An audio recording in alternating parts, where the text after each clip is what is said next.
Name 5 things I want for Christmas. To hit 2 million subscribers on the main channel. Yeah.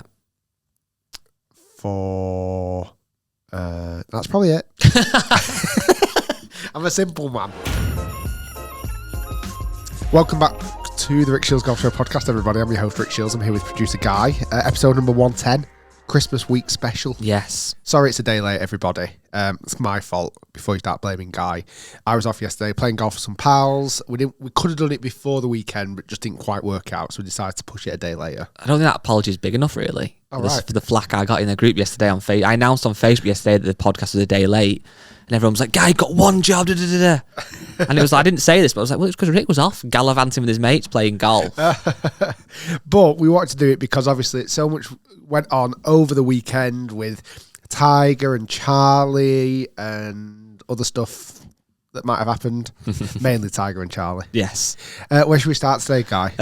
First thing I'd want to actually start with, weirdly, is something that's not that positive, but needs to be addressed. Okay. Giveaway scams. Ooh. It's stressing me out. So we've done recently on the main YouTube channel, on Rick's main YouTube, there's been loads of giveaways for drivers, for irons, for all sorts. And there's been a number of accounts people have been setting up, horrible people have been setting up, with a Rick Shiels logo. Yeah, which is not hard to do. You can just Google it if you wanted to. It takes 2 seconds. And the username isn't Rick Shiels Golf or anything like that. It'll be like +315962 WhatsApp me. And they'll be commenting back to people saying, "You've won the giveaway. WhatsApp me on the number Yes." above. Which obviously, in my eyes, it's obvious, not for everybody, but it isn't real. It's not you. We've had an influx of messages saying, "Is this you, Rick? You know, can't believe I've won. This is amazing." But deep down, they must think, "Oh, this looks a bit shady." Yes. Well, anyway, if you WhatsApp that number, you get a response, which is not me.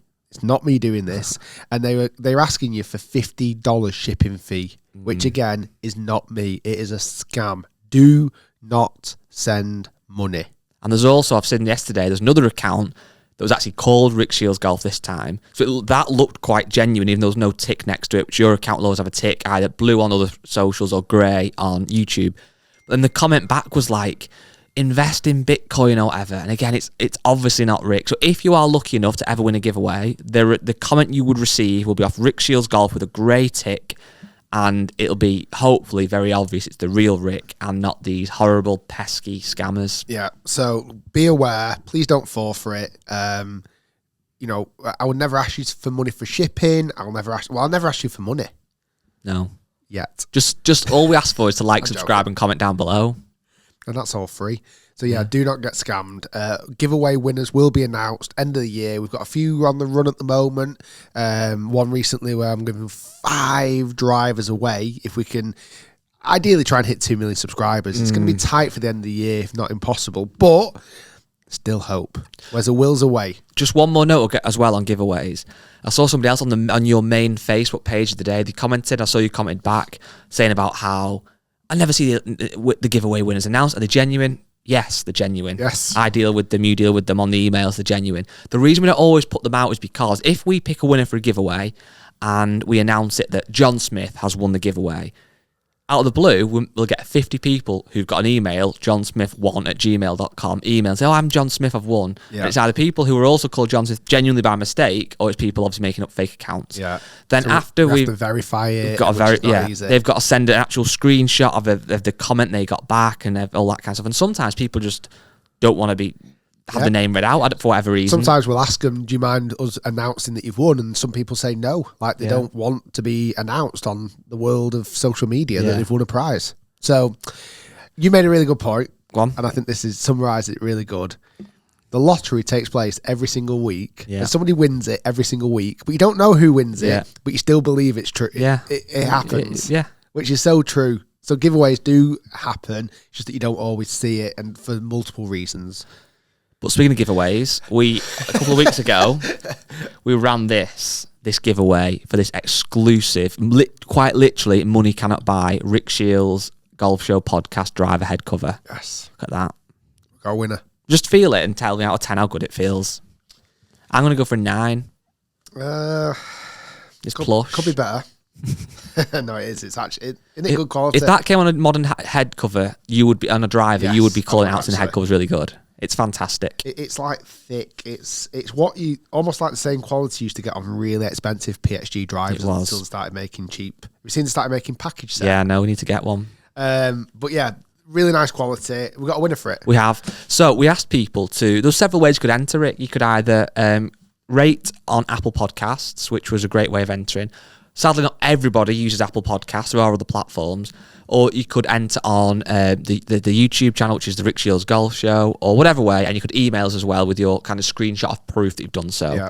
Pick one at random, just literally skim through and just pick the guy. He was called Mike O'Malley. Nice, well done, Mike. And I've obviously got his email, so I've emailed him back. So it'll be the genuine Mike. Will get back to me, and we'll ship that out wherever he is in the world. Amazing. So well nice done. one, Mike. Something exciting coming in the new year. I am participating in not a challenge, that's the wrong term, isn't it? But 24 hours in my favourite place, your favourite place, the listeners and viewers' favourite place, St Andrews, Scotland, the home of golf. Yes. It's going to be good.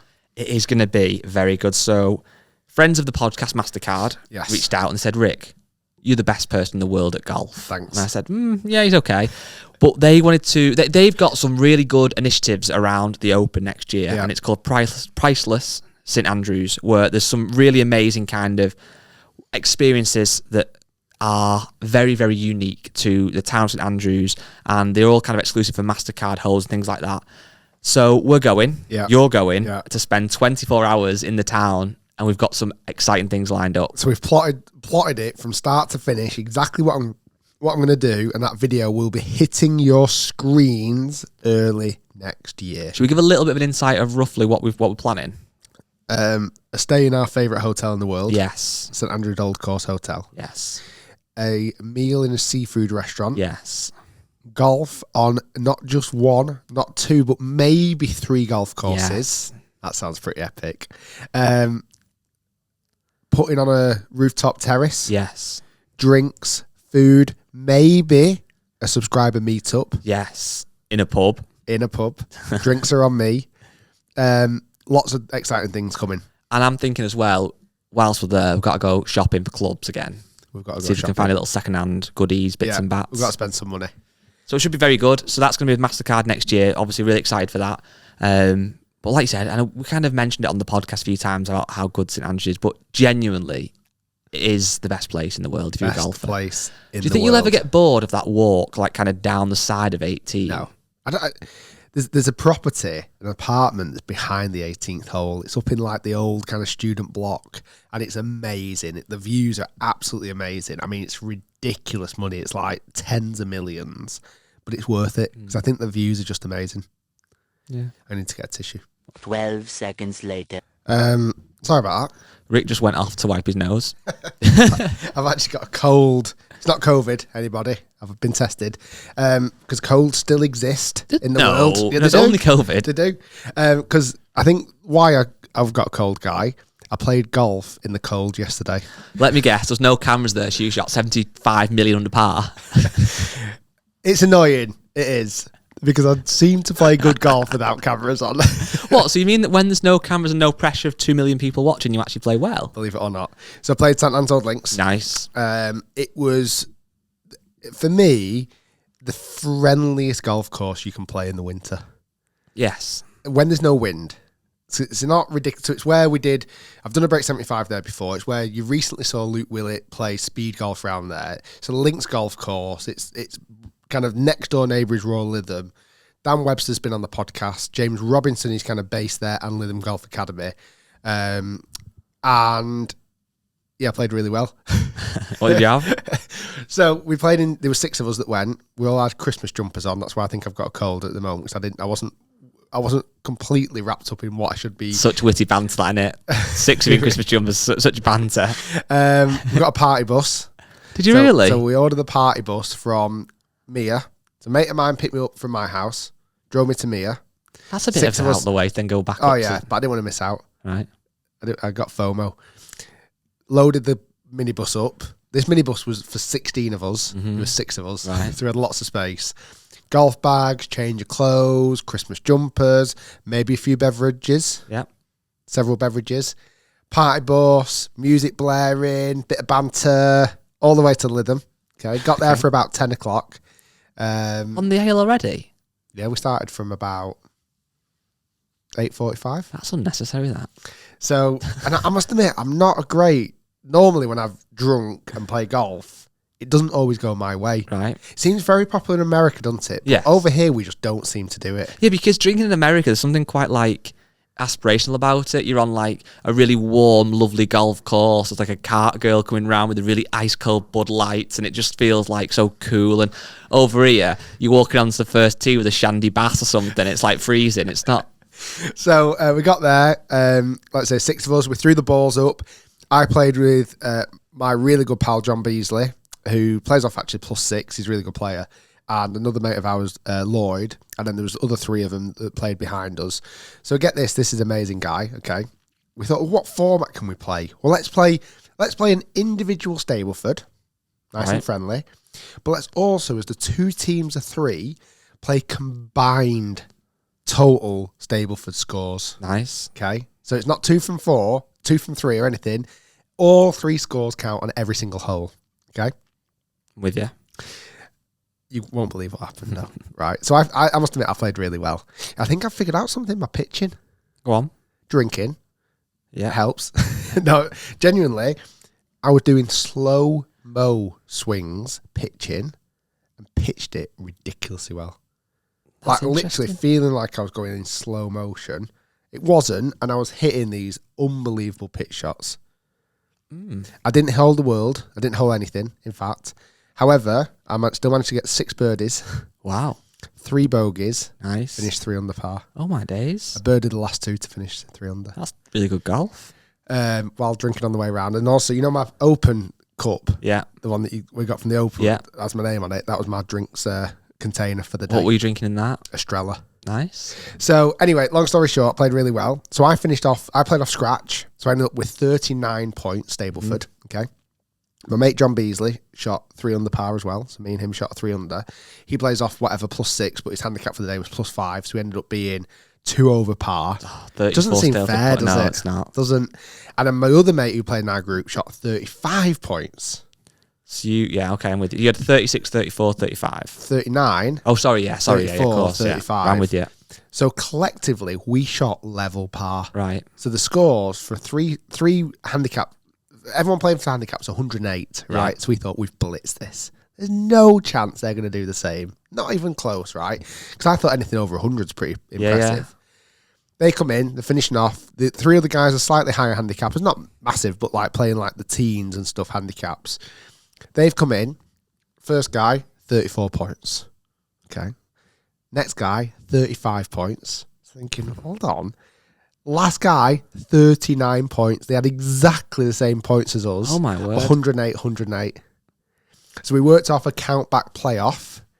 We won it on a count-back playoff. And then it was me versus the other 39-pointer. We both had 18 points going out, 21 points coming back in. But I went par birdie the last 3, so I won on a last three hole playoff. Oh, my word. How mad is that? That's ridiculous. So yeah, I played pretty well. So what time did golf finish at then? Golf finished at 3. Then more pints. We had a quick scoop in the. Oh, this was a funny story actually. Quick scoop in the clubhouse. Yeah. Okay. Then a Santa thing coming in, so they had loads of kids turning up. So we got out there pretty sharpish. Yeah. But I was literally walking out, and a guy in a mask comes up to me and goes, "Hi, Rick." So I'm thinking, it must be a bit of a fan or whatever. He says, "You don't recognise me, do you?" I'm thinking, "Oh God, who is this? I've not got a mask on. Use the mask excuse. Literally, I said, "Oh, I can't tell with your mask." Took his mask off. Thinking, no idea. I can't tell with your top on. Literally no idea who this guy is, and I'm thinking, "Oh God, this is awkward." I said, "Oh, I'm really sorry. I don't know. I don't know who you are. I'm Buddy Robbo's dad." James Robinson's dad. Yeah. I've met him once. Yeah, so you weren't going to remember him straight away. Not really. So anyway, he was good fun. And then went into Lytham, had a meal booked. So the party bus stayed there all day. Bloody hell. Picked us back up. we drove into Lytham, went to a lovely restaurant called Lytham House, having a nice bit of food, nice steaks, bit of red wine, a few beers, having a good time. The party bus is waiting for us for when we want to go as well. And so I'm there. I thought, let's have a dessert. Why not, eh? Let's have a little cheeky dessert. Anyway, comes out, the chef hand delivers the dessert, and he put this on it. Oh my days. Like and subscribe, let's go 2 million. So I don't know if you can see that on that camera. So literally came out with the dessert and then written on it in chocolate, like and subscribe, let's go 2 million. And then he said, oh, Rick, by the way, I've entered a few giveaways and chance I'm going to have a driver.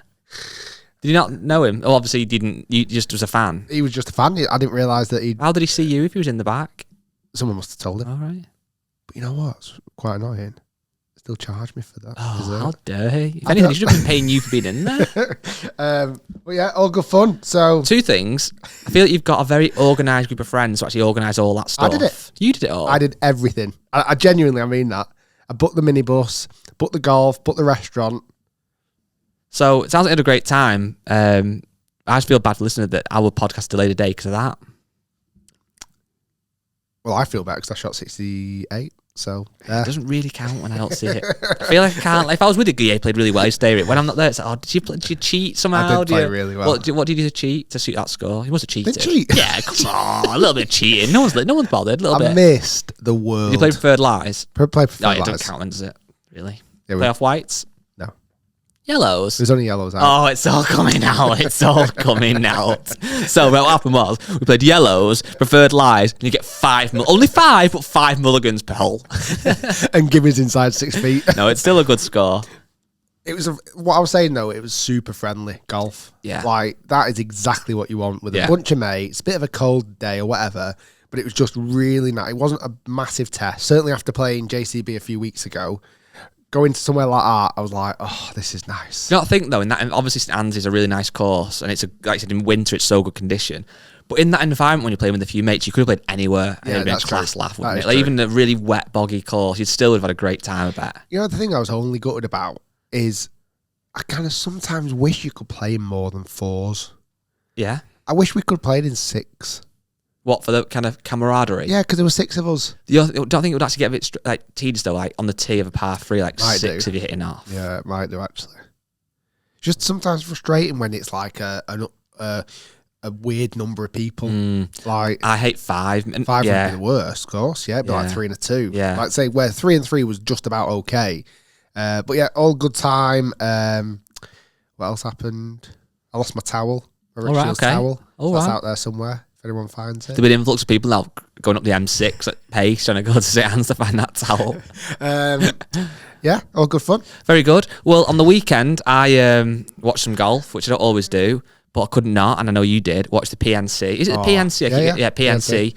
Which I didn't realise, actually, because I'd never heard of the PNC until about 3 years ago when little John Daly played for one of the first times. And from then, it feels like it's got low. Obviously, since then, it's gone massive, partly because of Charlie Woods, who we'll talk about in a second.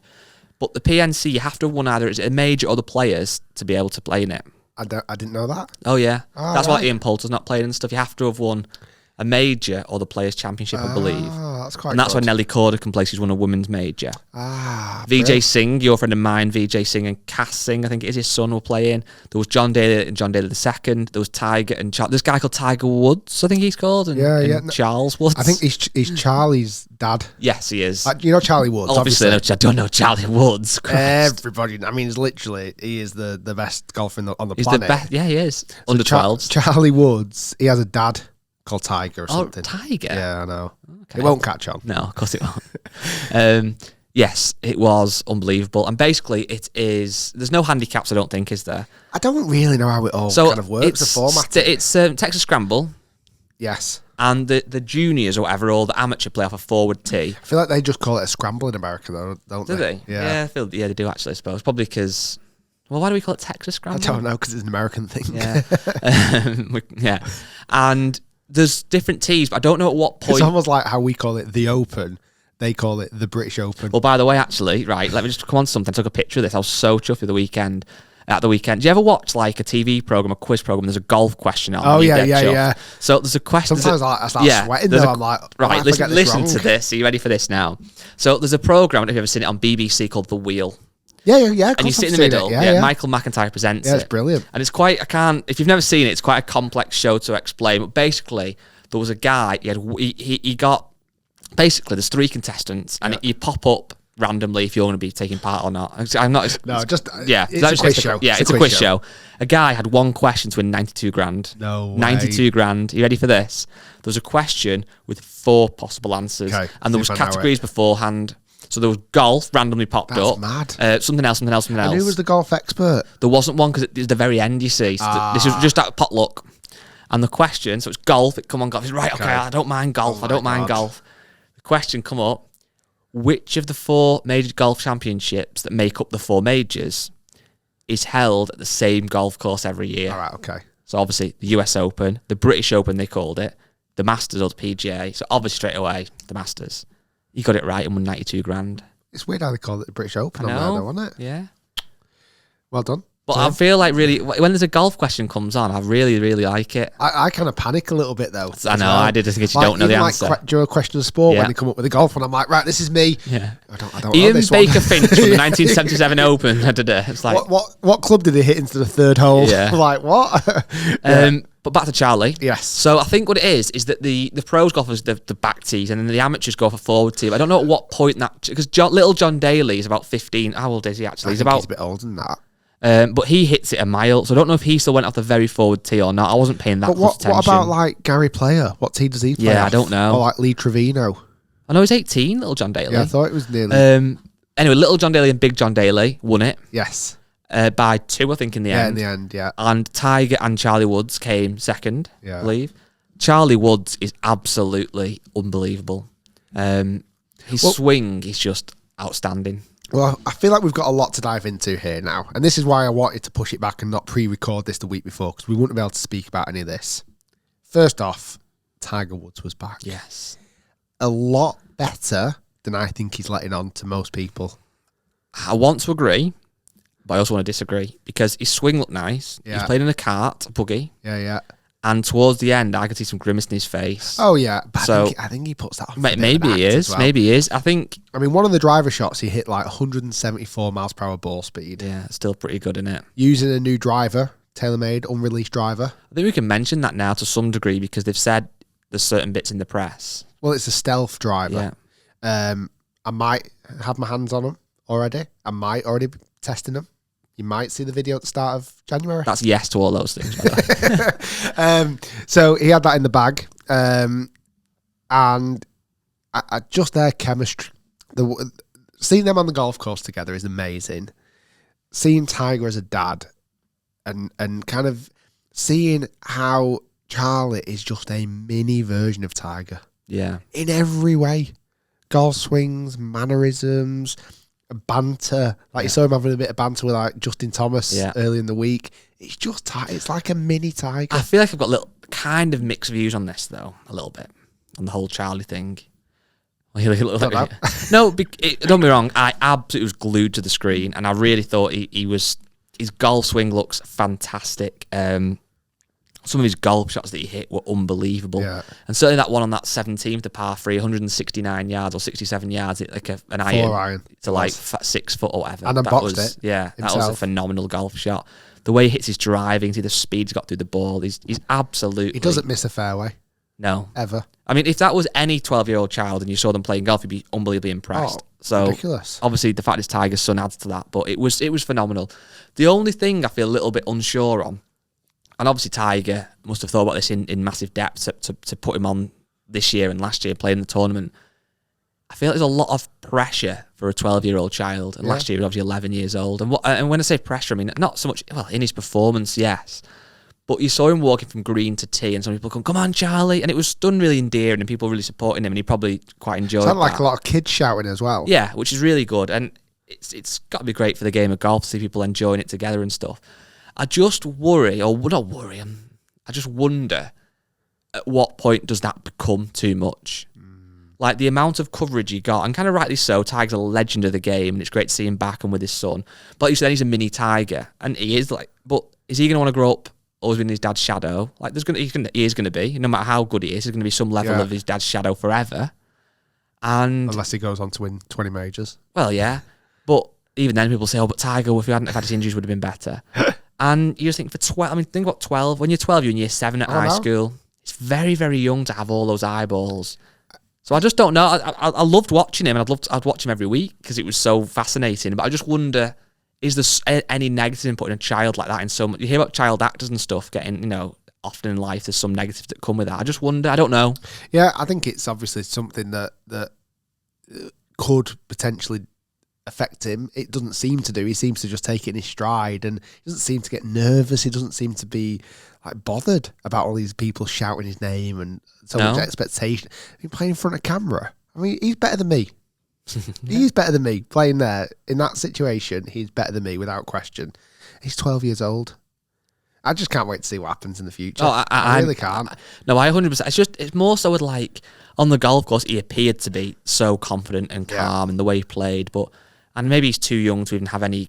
And I hope he is too young to have any. You just think like there will be some negatives on social media about him. Definitely. I've seen some. I saw somebody say, "Oh, he's not even that good for his age group," and then somebody else said, "Oh no, he is. He's won loads of tournaments." So I don't know. I've not looked into it enough, but I don't know. I just think there's always you have to be to some point careful, don't you? He's 12 years old.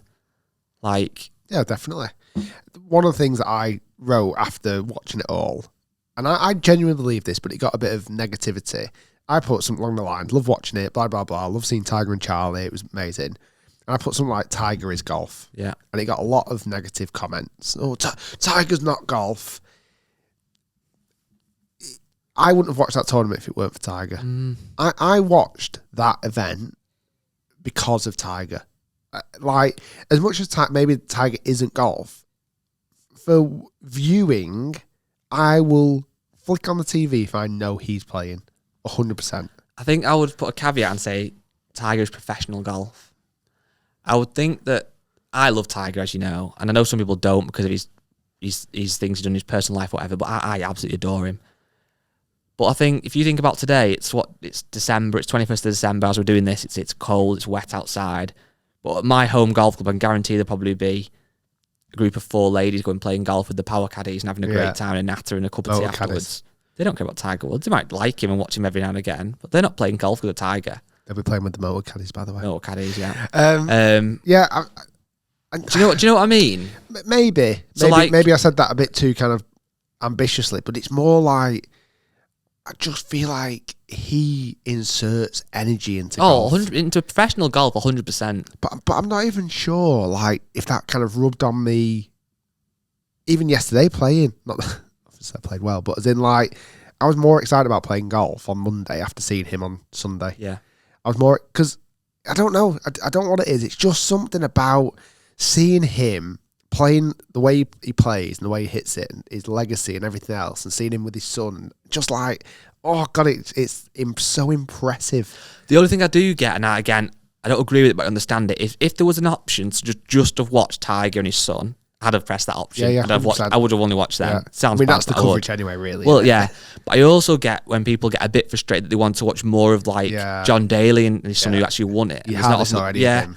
So, although I'm not on that side, I can understand how people do sometimes get frustrated. When Tiger plays a tournament, it's often very much heavy on him, even if he's not doing that well. Yeah.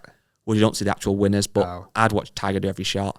Yeah, you hardly saw any of like Justin Thomas and Mike Thomas. That's it. And I think they came third. Yeah. You hardly saw any of like Faldo and his son, or a little bit of Player and his son, but nothing much. Like, so no VJ. No. I'm actually very annoyed about that. But do you think though, like the whole Tiger of his golf thing again? It depends how literally you take that. But is that a negative to some degree? That like you're feeling that inspired after watching Tiger, which I don't blame you to do. But in reality, we've got 5 or 10 years left of Tiger at this level. It scares me. What happens after that? I don't know. Charlie, hopefully. Yeah. I don't know. It does scare me. It like golf.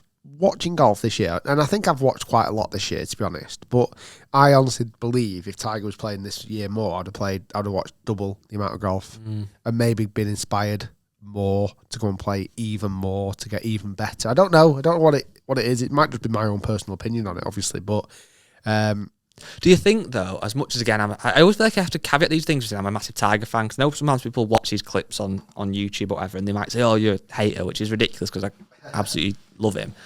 But Do you think that when Tiger's been off before and then come back, everybody, including, again, myself, gets so excited and they'll always watch the first tournament back? Rick's just blowing his nose. I have to tell everyone. Well, I just thought it was a bit random if you're watching, or if you're listening, it's like... Rick's just stopped blowing his nose. Thanks for the commentary. It's all right. Just put the tissue on the floor. I was going to say, no, but do you think after, so I know what you're saying about Tiger being back, you watch more golf, but do you think that's because he's been gone? When Tiger's in a season where he's actually played a lot, I don't think you've watched every week because Tiger's there. Do you think the novelty wears off again? You get used to it? Maybe. Hard to say. Well, let's have a look. So when was, is it Tiger Woods 20, when was he injured? He had his car crash in February. So that was this year, wasn't it? Yeah. So, I just have to fill for a second here while I have a look. Hi, everyone. How's everyone doing? Everyone ready for Christmas? You all bought your presents? Also, just a quick one. Some of you might really not like this. After today's podcast, we're going to have a break. I'm sorry. I know. Listen, nothing we can do about it. So we're probably going to be back on like the 11th of January. So yeah, just thought I'd sneak that in there now. So in 2018, Tiger played 18 events. Okay. Do you reckon you watched all 18? Did you watch the Quicken Loans National? Yeah. Did he go 68, 67? No, I didn't. 72? No. Missed cut. Do you know what I mean? I'm being a bit pedantic here. I don't know if that's the phrase. I don't know if that's the right word or not. But like, he played 18 events then. In 2017, he played... Oh, he didn't play many, actually. He only played one, I think. 2019, he played 12.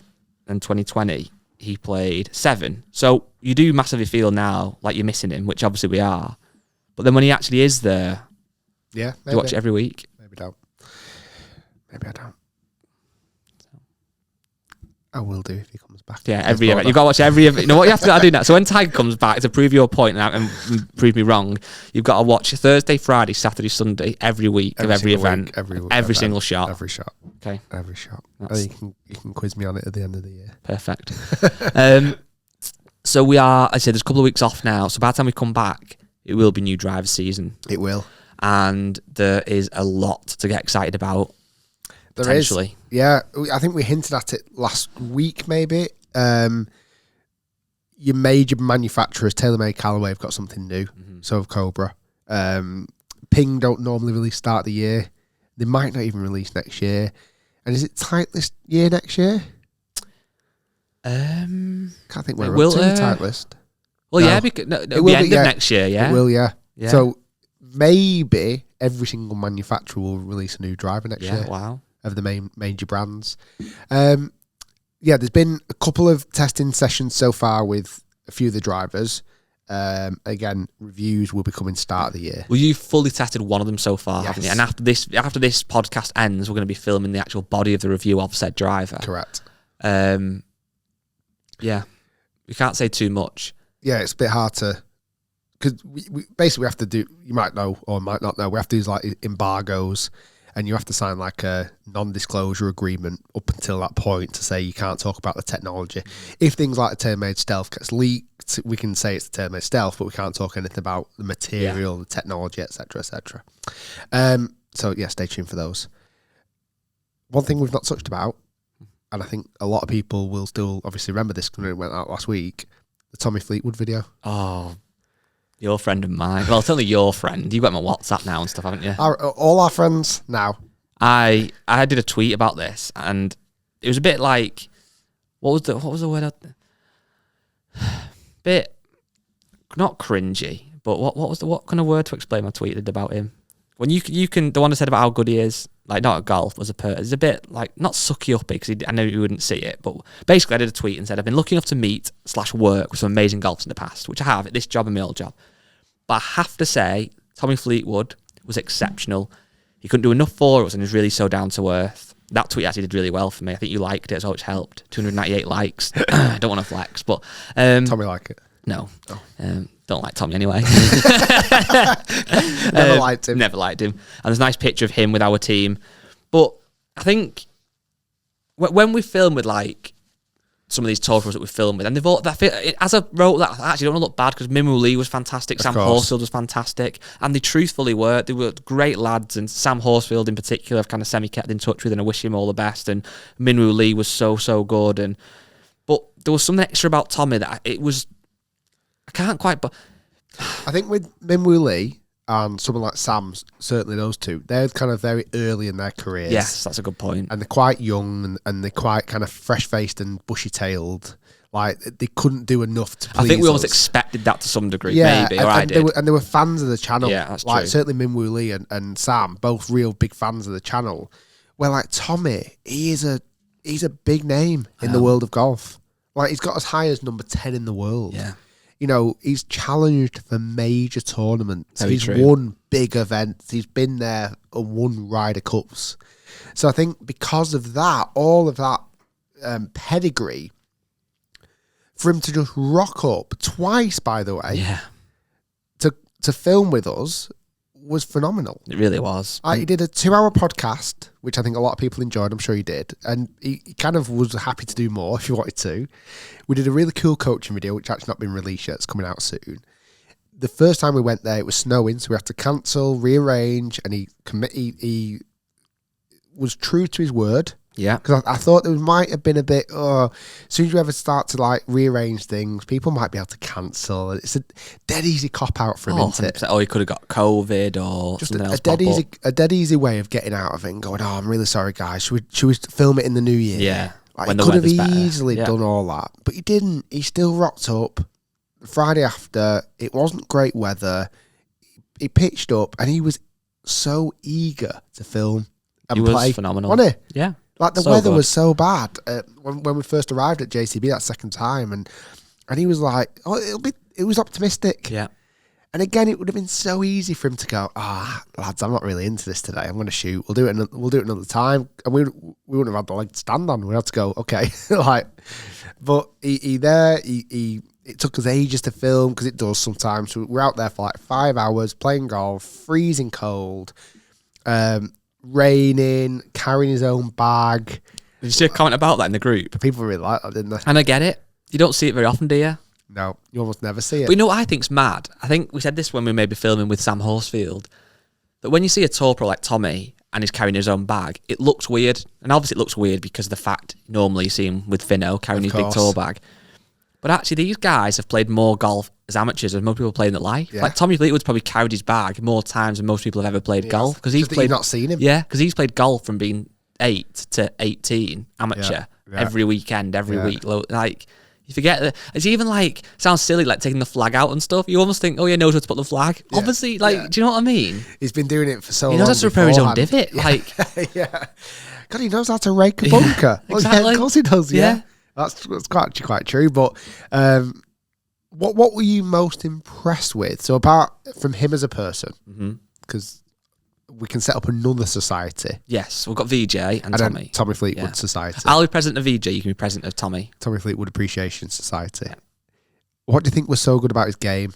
Yeah, okay. Well, several things, obviously, as to expect. But really what stood out to me was his driving, even on the practice ground beforehand, he hit a couple. It was just always straight. Yeah. Even if he didn't quite catch it. His worst one was a Healy one that would just fade off 20 yards. Yeah. His lag putting was phenomenal. His pace. Every putt had just a perfect pace. It did. And his ball striking, which is what he's... I mean, I did some research on him, probably stupidly after the podcast. Should have done it beforehand, really. What his strengths actually were. And from most seasons, hitting greens in regulation, is one of the top on the European Tour. But the one shot that absolutely stood out, because often when you see a tour pro, maybe not at Tommy's level, but like a middle of the range tour pro, you'll watch them, and most of the shots they do, you think, if I had 20 goes at that shot, I might do it once. Yeah. So when you see, like, if you saw a guy who's a kind of, not always, but a run-of-the-mill European Tour pro, sounds harsh in run-of-the-mill, but you know what I mean. I could hit a drive like they could once in every 20, and you could do it as well. Like, Of course. not every time, not under the pressure, but I could actually do that shot.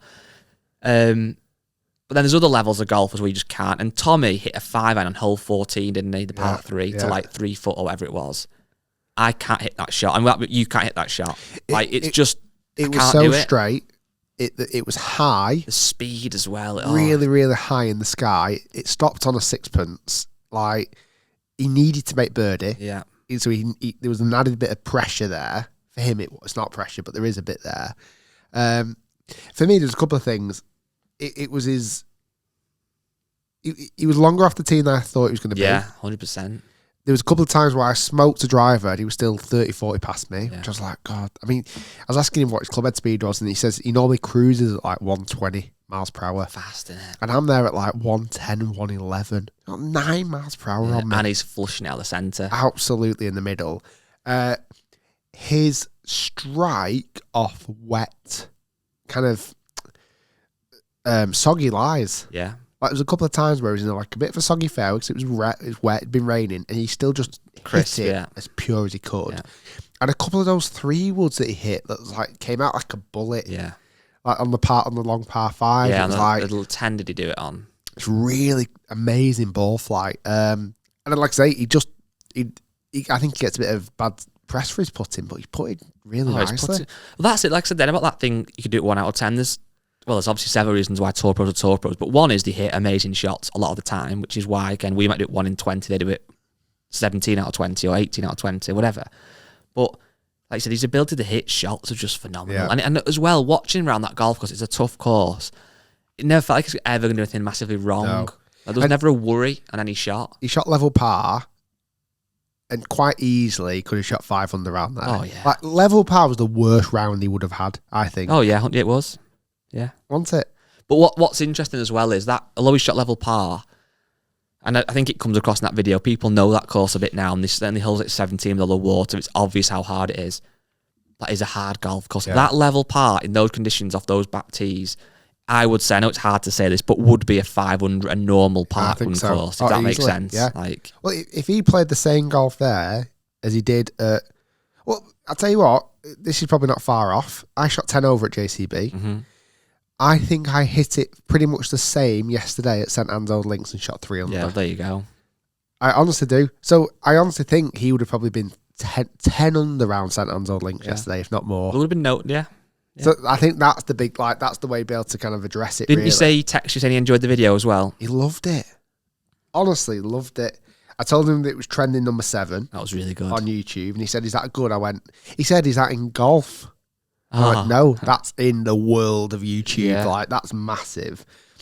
He said he's got. Believe it or not, he's actually received loads of really good messages about it that's good. as well.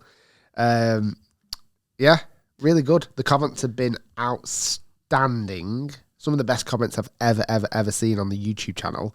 And currently, right now, it's only been out 3 days. It's had nearly 800,000 views. Well, thanks everybody for watching and commenting. Yeah. It's great when we have these kind of ideas, because I think as well, we could have done any video with Tom, it would have done well. But although it seems a simple concept, there was quite a lot of thought went into that idea, wasn't there? We didn't just think, because initially it was going to be Tommy playing his own, you walking around. It was going to be you just playing and just It was going to be a bit like a Sam Horsfield video, yeah, but at JCB with Tommy. which would have been good, Yeah. but wouldn't have been as good as this. So it's good that because even things like the title sounds ridiculous. The title's so simple. It's can I beat Tommy Fleetwood if I start 10 under par? Yeah. But that took a lot of time. So all these elements, it's nice when all these kind of pieces of the pie come together.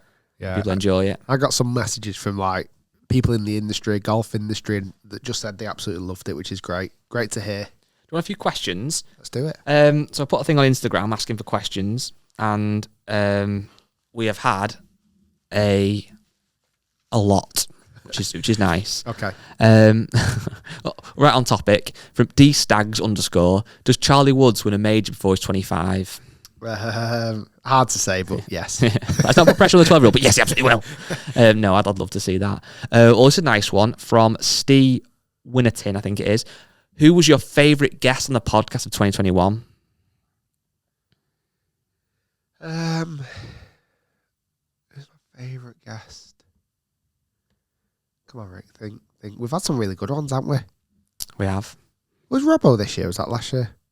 Robbo was this year, I think. I don't know. Let's have a At the look. Marriott, yeah, it was. Yeah, it would have been. Who's been my favourite guest? Have you got one?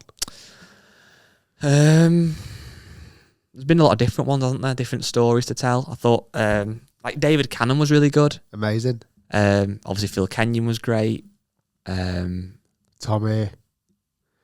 Sam Sam Horsfield. Minwoo Lee was Hayden. good. Min, It's hard to say, isn't it, really? That's a really good And like guess Sophie this year. Walker's been great. John Robbins has always been really good. They've all got different kind of stories to tell, so it's hard to... I feel like there was one guest though I was so interested to find out about their world. Probably a bit of Phil Kenyon, weirdly. Yeah. Because I was so interested about his world and how it works. I kind of feel like I should know about it, but I know nothing about it. The interesting thing with guests is, though, and what's good about having a guest on is, you could do one with a person, and some people think it's the best one ever, and other people aren't as keen. And then the next week, people, you know what I mean? It depends on what that individual who's listening is into. Yeah, even like Tubes and Ange. Quite another question for you then. Who's got the best hair out of all the guests? Probably between Dan Whitaker and Tommy. Okay. I'd probably give it to Dan. Well, that's quite bad, actually, 'cause it was actually James Robinson that asked that question. Oh. Hoping you would say him. So, James, unfortunately, you've not He's got the third. best. Yeah, you're third. And he's got good hair, but he's third in the list. Somebody's put, D. Sumner's put, why do you guys always film in a hat? Get one that suits you. Well, Rick's not in a hat today. And kind of suits The him. reason I'm wearing my hat, I'll show you now. I've not had my hair cut. And look how bad it is. It's like wet and back. It's terrible. I need to get it cut before Christmas. So look, that guy. What does it look like? Should not be showing this on camera. If you are listening to the podcast and you want to see what I look like, by the way, it sounds weird, no headphones on. Sounds like you're like a 1960s gangster. Well, that's kind of what I'd like to be known as. Oh, this is a nice one from Charlie Evans. That sounds a bit camp then, isn't it? Oh, this is a nice one. Favourite putter of all time? 2-ball. I'll just say 2-ball. Oh, that's a very good question as well from M.E. I've got some really good questions here, actually. Here we go. Is Rick hungover? Now, I'm thinking a little bit yes. That's where this cold has come from, actually, that he's a bit rough, but... I was in bed at 9:30 last night. So I think I slept it off. Yeah, good answer. Ollie Chandler said, are we getting any videos of Rick's lesson with Phil Kenyon? We might do something with it, yes. We have filmed it, haven't we? It's just trying to make that into a really powerful video. Yeah. We were talking about even redoing it again because I think we missed a lot of things that first time, annoyingly. So it's in the bank at the moment, but it might never see the light of day. Question for you and for me from F. Nicholson 18. Top 3 favourite golf YouTube channels from us. Rick Shiels Golf Show. Yeah. Rick Shiels main channel. Yeah. And I can only do 2. Okay. Now, who's my favourite channels? Stat Golf. Yeah, they're quite good. I like them. Stat Golf, they're probably up there. It's a dead weird one with Stat Golf because I don't know why I like it, but I just do. It's just wholesome. Yeah, no, it I is. just like their They go chemistry. around, it's a husband and wife. They go around to like thrift shops and charity shops in America and buy clubs for cheap. I really really good. like They it. inspired our video at St Andrews where we went to thrift shops. I think Scratch Golf, when it's Eric Anders Lang who's Adventures in Golf. Yes. It's weird for me because I used to be addicted to Adventures in Golf and watch every one, and now I kind of dip in and out. They've become a bit longer form and like half an hour long, and they're very deep in the storytelling. But every now and again I'll get one. I watched the one at Royal Wimbledon, is it? And that really got into that. But I don't watch every one. I'm trying to think who else. There's loads of great channels. I don't want to put them in an order because people will be like, oh, you didn't say this one. But I think what Good are doing, really good. I don't watch everything, but I think what they're doing as a collection is really exciting. Really kind of bringing a youth element to it as well, which is good. Makes me feel very old. I think that, the beauty, this is why I love YouTube, is that you can watch somebody who has got like Good, who 500,000 subscribers, unbelievably well produced videos, great golfers, kind of, you can really see who they're appealing to. And then you can click another thumbnail and watch a video of guys got 5,000 subs. It's a bit rough and ready on an iPhone, and you can equally buy into the persona and character and story as well. Somebody else, there's an obsession with people with hats. Somebody else said, wise guy got a hat on inside. I don't understand this whole thing of inside. I kind of semi-get it in a clubhouse where you're sometimes supposed to take it off. Yeah. But I don't get why wearing a hat inside. That's a very old school thing. Somebody else today was saying in the group about I say pants instead of trousers again. That's an Americanism, but it's not in the Northwest, certainly where I live. People call them pants. Yeah. I've had that before. Mix between pants and trousers just feels, just don't say it right. I don't think I ever say trousers now, I just said it. It used to me I'm getting some golf trousers. It sounded posh. Oh yeah, I think I'd say golf. pants. I need to order some golf pants. Oh yeah, I would. Well, do you say Matt? Yeah, Matt would say pants, so that's what Matt says. Matt's hard. Matt is really hard. To him. Honestly, there really is. How to confront a cheat from Cameron Newton. Shouldn't probably said his name, but how do you confront a cheat? You normally punch cheats, don't you? Yeah. Listen, there's a little left jab normally. Correct. Yeah. Dead arm. So don't do that again, please. Because you never do a full haymaker, just a little. Don't get caught again. Yeah. Do it, but just don't get caught again. What does Rick want for Christmas? A Peloton. Do you? I kind of say it, but I don't. You won't use it. I think I'd want a Peloton tread. Yeah. But I still would use it. No, what the heck? That's the thing with gym equipment, isn't it? I want a golf game. I want a short game. So I've had a question from Josh Crawford 17 saying, Guy, just wondering, how do you pull your wife? Big respect. Punching big dog. The way I pulled my wife was by kind of not DMing other men with comments like that, really. Asking, how did you pull your wife? Probably just went out and chatted to girls normally rather than DMing other blokes asking. That's how I did it, to be honest. Let's have a look at his wife, though, to see what his wife looks like. Yeah, but how do I get onto his thing? I thought you were touchscreening your laptop then. No, let's have a look at Josh Crawford's wife. I can't find him. Like that. So this is what you get if you want to message about my wife, Josh. I'm gonna have a look, because I think he is married by the looks of things. So let's have a look. It's very engaging content for everyone. Yeah, I think you're also punching Josh as well, by the looks of things. Have a quick look. It's only somebody's private profile, but you can just see the. Oh yeah, decent. But what would be more until if I said, "Oh no, you're not punching Josh, your wife's minging." But I never get that when people say it's just entry level banter, and people say, "Oh, whenever you put a picture on with your wife, people say you're punching." Yeah, well, that's why I do it. Well, yeah, but what do people what is that supposed to be a joke? I know it's done in jest, but it's amazing how many we get. But it's rubbish banter, but also it's not an insult, and it's like, well, I was debating getting an ugly wife. I thought, no, I won't. Last minute, I decided not to. Are they saying that I'm ugly? Because that's sometimes how I'd read it. Well, even so, if you're punching, well, okay, so am I too ugly for my wife? That's what you're saying. But I also understand it, because if it's a straight male that's commenting on your post, they're going to find your wife more attractive than they find you. You'd think so. Yeah. So you're always going to be punching. Quite a big appeal, but yeah, you'd think so. Yeah. I don't mind those comments, but it's like, if someone said, "Oh, your wife's dog," then they'd be, "Oh Christ, that's really insulting. That's not a very nice thing to say." But saying you're punching, it's like saying you've got a nice car. Yeah, yeah. You don't deserve that car. You're too ugly to drive that car. Yeah, you're a good golfer. Like, it's a weird one, that, isn't it? Yeah. So if you want to DM stuff like that, you will get called out from now on. We'll have a new section. Oh, we'll have a new section calling people out. Last 5 minutes. Punching section. Have we got a Derek or a condemn or a... I've not got that far today, Rick. Bear with me. This is a proper Christmas special. This is just one where we've just gone. I must admit, I sat down this morning and I thought I padded it out so much I didn't have to bother looking through the emails. It sounds really bad. That's all the people that have sent them. I'm joking. We have got loads of good ones. Let me find a good one. The problem is with forgive. All right. Should I tell you what then? Should I go off? I should just. Oh, this is a long one. Just read one. I'll pick. Oh, that's really long. I know that is ludicrously wrong. Let me find a good one. Well, not even a good one. Let me find one that I'll read out. Don't make them too long. The people honestly think I'm going to read it like 5 paragraphs. Well, I try and read as many as I can and I respond to as many as I can as well. It's just that, like this, when it's off the cuff, it's hard. Have you got anything else to say? Yeah, we're going to Vegas, by the way. Yeah. Next year. Next week. Or next year. Yeah, it is next year. We might be going to Vegas next year. So look out for some content coming from Vegas. If your COVID carries on, you're not going to be going though at this rate. Did you actually test yourself this morning? Yeah, absolutely. I must admit. I'm trying to not sniffle. We've had issues with sniffles recently.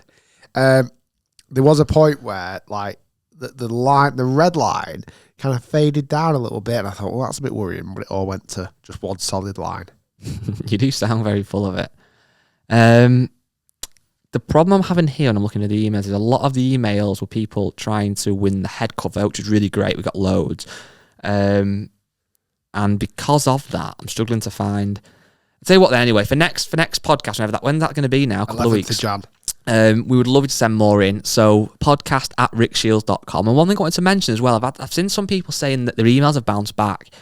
I imagine it's because people are spelling Shiels wrong. Yeah. So make sure it's obviously Rick, SHIELS.com. So it's podcast@rickshiels.com. It's that simple. Easy. Right, I need to find one. Don't need to. How long have we done, Matt? Oh, 50-ish. fine then. See if any more Facebook. In fact, no, there we go. I knew I'd done something else. So I put on the Facebook group people's favourite moments of the last year on the podcast. Oh, nice. I'll read some. We've had 29 comments, so not been that many nice moments, but people aren't that bothered. Can I have a read some? Yeah. Have you got it? Give me a minute. Find it. Okay. Tommy. Right. Let's read a few. David says, "Guy's northern accent with the pie in the oven." Yeah. Banter men, weren't we? When Rick thought he was going to turn pro badminton. Yep. That's gone now. Badminton's gone. Well, we had an email at badminton as well, haven't we? Can we talk about that? Or are we not going to go? But we've booked it. Oh, we booked it? Yeah. Booked the it. Final. It. So, because Rick's a badminton addict and he's mentioned badminton a number of times on the podcast, we've had an invite from England badminton to the, final? The major final. Yeah, so it's going to be exciting. I think that'll be really good. I think badminton would be a good sport to watch, actually. And actually, annoyingly, I had a tweet off a guy the other day. I think he's a listener and a fan, obviously, so it was kind of not too offensive. But he said, let me see if I can find it now. Bear with me. So a guy said, what's with the constant badminton jibes? Ever played it at elite level, ? Or even watched it in elite level? I was like, there are no jibes here. I said, Rick has recently started to play badminton and we talk about it a lot, arguably too much for a golf podcast. And he said, I know, but whenever you chat about it on the podcast, it always seems as you're belittling it as a sport. All good if not. Yeah, it's all Never good once, then. but it's all good. I'm glad it's all good, but I was worried it wasn't going to be all good for a minute. But Nick K, who is an avid commenter on the podcast group, thanks Nick. He's put Rick hard, without a doubt. But basically, when you and Rick just chat utter nonsense. Every week then. Always been my favourite part of the episodes. Richard has said the live show was pretty good, to be fair. Well, thanks. It was all right. Rick putting out... Oh, this is quite a good one. Steve has said, doesn't quite make sense to the podcast, though. Rick putting out videos on how not to miss short putts after seeing him miss 2 sitters at JCB. Nothing to do with podcast. Gavin Lee said, Guy Chonick, your inability to say words. I've got no idea what you're talking about, Gavin Lee. Delusional. Someone's put, that time Rick had that guest on who was talking about golf. No, they've not. Yeah.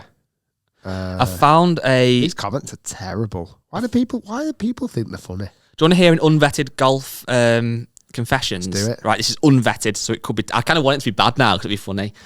At my workplace, golf exploded over the past year. We have players that constantly shoot par. We have middle-of-the-road players, and then players that will lose 25-plus balls around. Sometimes we all go and play as a group between 6 and 8 players, but it takes all day.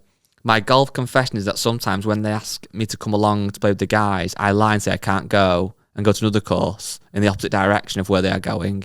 I take the extreme of making sure that I don't Snapchat or post on social media of where I'm playing that day.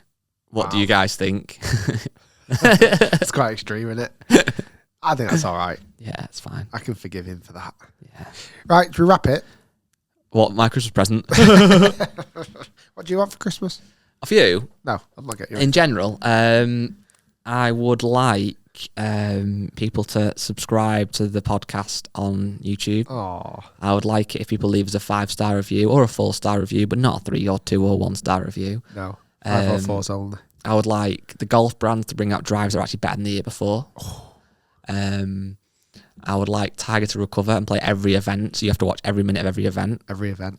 I'd like a Scotty Cameron. Okay, well, there's quite a lot on your list. I wouldn't use it just to play with. Okay. Just mess around with in the house, clean it and roll putts. I'd like you to stop sniffling. Sorry, that was I thought it was quite a really quiet one, but no, it wasn't. I forgot I've got a microphone right in front of my face. Yeah, I don't know. What do you like? Name 5 things now you want for Christmas. To hit 2 million subscribers on the main channel. Yeah. For that's probably it.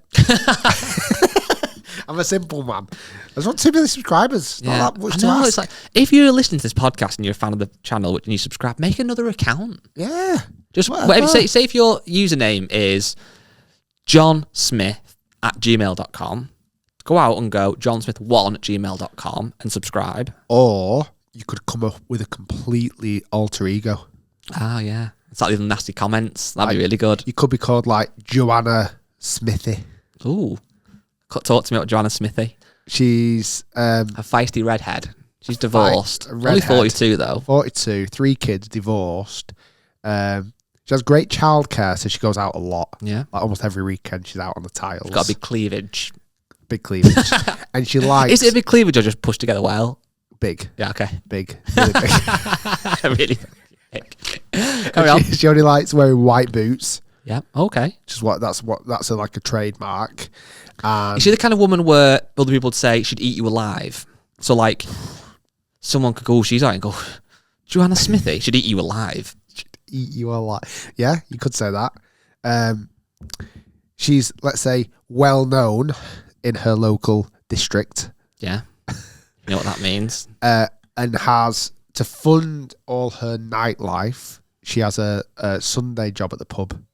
Okay. Where, like, when you turn up, she's the barmaid. But she's very lazy behind the bar. But the owner of the bar just can't tell her. He's got a bit of a thing for her. So he goes, oh, she doesn't really do anything. And his wife says, why have you got Joanna on again? She does nothing but stand there flirting. He's like, oh, what? She's good for the customers. She's really good. She's really good for the customers. Yeah. And she's got 3 kids. Little Johnny. Peter, you keep looking at her. We're giving her the eye. No. She's good with the customers. She'll eat you alive. Yeah, she would eat you alive. She'll eat you bloody alive, lad. And then she has loads of cig breaks as well. And she doesn't really smoke. She only smokes when she's stressed. And then she smokes when she's at work. She gets loads of cig breaks. And she goes on to like YouTube channel. What bar watching our channel? What other channel do you reckon she watches? She actually watch our channel though. This just seems like she's too far away from golf. Like, why? She got a thing for you. That's what it is. She hates golf, but she's got a thing for you. That's what 2 million subscribers does to a woman. She was a bit of a Tommy Fleetwood fan from the Ryder Cup. Then she found the channel because of Tommy, and now she's got a thing for you. She did. I had a weird one yesterday, actually. when I was at St Anne's yesterday, a few beers in, before teeing off, guy comes up to me and says, Rick, watch your videos and stuff. Can I get a picture? I said, yeah, of course you can. It's not for me. Oh, yeah. I went, all right, okay. I think my wife's got a soft spot for you. Oh, did he? I'm like, all right. Wow. So he took a selfie with me. Maybe they might incorporate that into the bedroom somehow. Yeah. Maybe they'll get the picture blown up, put on the wall, and then he can walk in and go, right, it's me and little Ricky tonight, darling. He's like, oh yeah. Put your beard on. Yeah. And that's her. Put your beard on, your hat on. Yeah. Anyway, thanks for listening. That dirty hook you've got. Come on, hook it. Hook me. That was really peculiar and weird and rubbish. But anyway. But set up another channel. Yeah. Subscribe. Yeah. That's the moral of the story. And we'll be back in a couple of weeks, I guess. So hopefully with some better content. But no promises. You know what we could do, actually? We could kind of semi-tease. We could maybe do a Twitter space in between now and the next podcast. No? Okay. We won't see you for 2 weeks then. Bye. See you later. Have a good Christmas.